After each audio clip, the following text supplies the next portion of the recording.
Hello mga kadamay. Magluto tayo ng puto ngayon guys. Ayan, lagay natin yung ating molder.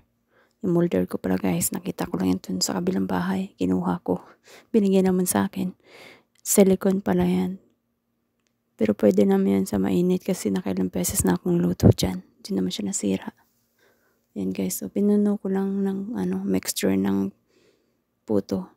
Invento ko lang din yan guys. At kita nyo, medyo may buo-buo dahil nilagyan ko ng saging yan guys. So, yung puto ko, flavor, banana. Banana puto. Ano ba yun? Ay, naku guys. Wala na naman maisip. Ang katulong nyo. Nagutom na naman. Ayan, dumiskarte na naman ang pagkaing Pinoy. Ayan nga pala guys. Diskarte lang dito para tayo mabusog. Ayan, 7:14 dahil inurasan ko yung 10 minutes lang guys. Tapos nilagyan ko pala ng cheese yan guys. Tsaka yung cheese ko medyo may brown no. Pero hindi yun madumi guys. Kasi yung pinanghiwa ko, meron palang nakalagay ng butter doon. Kasi yan, magpapancake kasi ako dapat sa mga alaga ko. Ayan guys. So naisip ko, magputo na rin ako.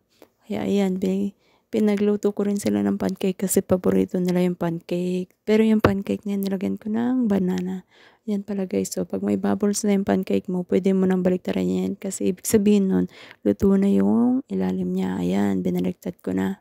Paborito nga pala to ng alaga ko. Kaya pinagluluto ko siya lagi nito pag may time. Pag hindi busy ang kanyang yaya. Ayan pala guys, luto na. Naka-anim na piraso lang ang niluto ko para sa kanya kasi yung iba sa akin yung puto. Ayan guys, tapos na yung puto natin. Ayan na, luto na siya. 10 minutes nang nakalipas. Oh, 'di ba? Parang Pilipinas lang.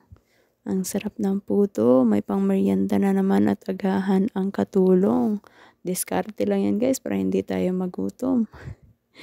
Sige guys, thank you for watching guys. Ito na naman ako, nagsishare na naman ng pagkain. Tapos hindi naman namimigay. Ay naku, Leia. Hindi guys, sinishare ko yan doon sa mga kasama ko sa kabila. Kaya sila nagre-reklamo kasi pati sila tumataba. Thank you for watching guys.